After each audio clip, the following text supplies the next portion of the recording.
ஓம் ஸ்ரீ குருப்பியோ நமः. ஓம் கம் கணபதையே நமः.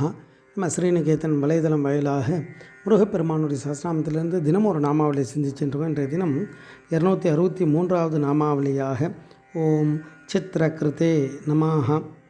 முருகப்பெருமான இந்த நாமாவளி ஆச்சரியகரமான காரியங்களை செய்பவருக்கு நமஸ்காரம் அப்படின்னு வர்ணிக்கிறது. அவருடைய பராக்கிரமங்கள் எப்பேற்பட்டது அப்படின்னு பார்த்தோம். அவருடைய செயல்கள் எப்படி இருக்கும்னா ஆச்சரியமாக இருக்குமோ. இப்போ சித்திர அப்படின்னா விந்தையான, தெளிவான, பலவிதமான, மாறுபாடுகளுடைய, வினோதமான அப்படின்னு அர்த்தங்களெல்லாம் கொடுக்கும். முருகப்பெருமானுடைய அவதாரமே மிகப்பெரிய ஒரு தத்துவம், வினோதமானது. பரமேஸ்வரனுடைய நெற்றிக்கண்ணிலிருந்து வர்றார். அப்பேற்பட்ட பிரம்மமாய் நின்ற அந்த ஜோதி பிழம்பானது குளிர்ந்து ஆறுமுகமாக வருது. அப்பேற்பட்ட அந்த ஆறுமுகமான பொருள் தத்துவ ரூபமாக இருக்கார். அவருடைய ரூபம் ஒரு வினோதம். அவருடைய செயல்கள்லாம் எப்படி இருக்கும் அப்படின்னா, மேரு மலையெல்லாம் எடுத்து பந்தாக விளையாடுவாராம். எல்லா மலைகள் கடலாகுமா, கடல் மலையாகுமா, அப்படியெல்லாம் அவருடைய அந்த பால லீலைகளில் கந்தபுராணம் அப்படி அழகாக வர்ணிக்கும். ஸ்காந்தத்தில் அப்படி வர்ணிக்கிறார் முருகனுடைய அந்த பால லீலைகள்லாம். அதுக்கப்புறமும் அவர் அந்த அசுர சக்திகளையெல்லாம் அழிப்பதற்காக யுத்தம் செய்கிறார்.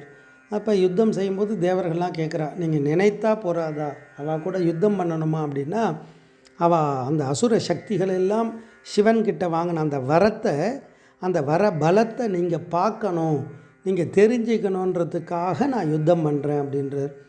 அசுரன் என்ன ஆயுதத்தை பிரயோகிக்கிறானோ அதை விட அதிகமான சக்தி வாய்ந்த ஆயுதத்தை பிரயோகிப்பார். அப்போ ஒன்றும் பார்க்குறதுக்கு அவ்வளோ ஆச்சரியமாக இருக்குமா யுத்தத்தை. தேவர்கள்லாம் நின்று வர்ணித்து பார்ப்பாலாம், ரசித்து பார்ப்பாலாம் அந்த யுத்தத்தை. அப்போ தான் சொல்கிறார், ஏன் யுத்தம் பண்ணுறேன் அப்படின்னா, சிவனுடைய அந்த வர பலத்தை நீங்கள்லாம் தெரிஞ்சுக்கணும். அப்போ அசுரர்களுடைய வாழ்க்கை எப்பேற்பட்டதாக இருந்ததுன்னா அதுக்கு காரணம் சிவ புண்ணியன்றதை நீங்கள் உணரணுன்றதுக்காகத்தான் இந்த யுத்தத்தை நான் செய்கிறேன் அப்படின்னு அவ்வளோ ஒரு ஆச்சரியமான யுத்தத்தை நான் பண்ணார் முருகப்பெருமான். அப்படி அவருடைய செயல்கள், அவருடைய சிருஷ்டியில் இருக்கக்கூடியது, அவருடைய அந்த காக்கும் சக்தி, ஒன்றுத்துலேயும் அவருடைய சக்தியானது ஆச்சரியமாக இருக்கும்.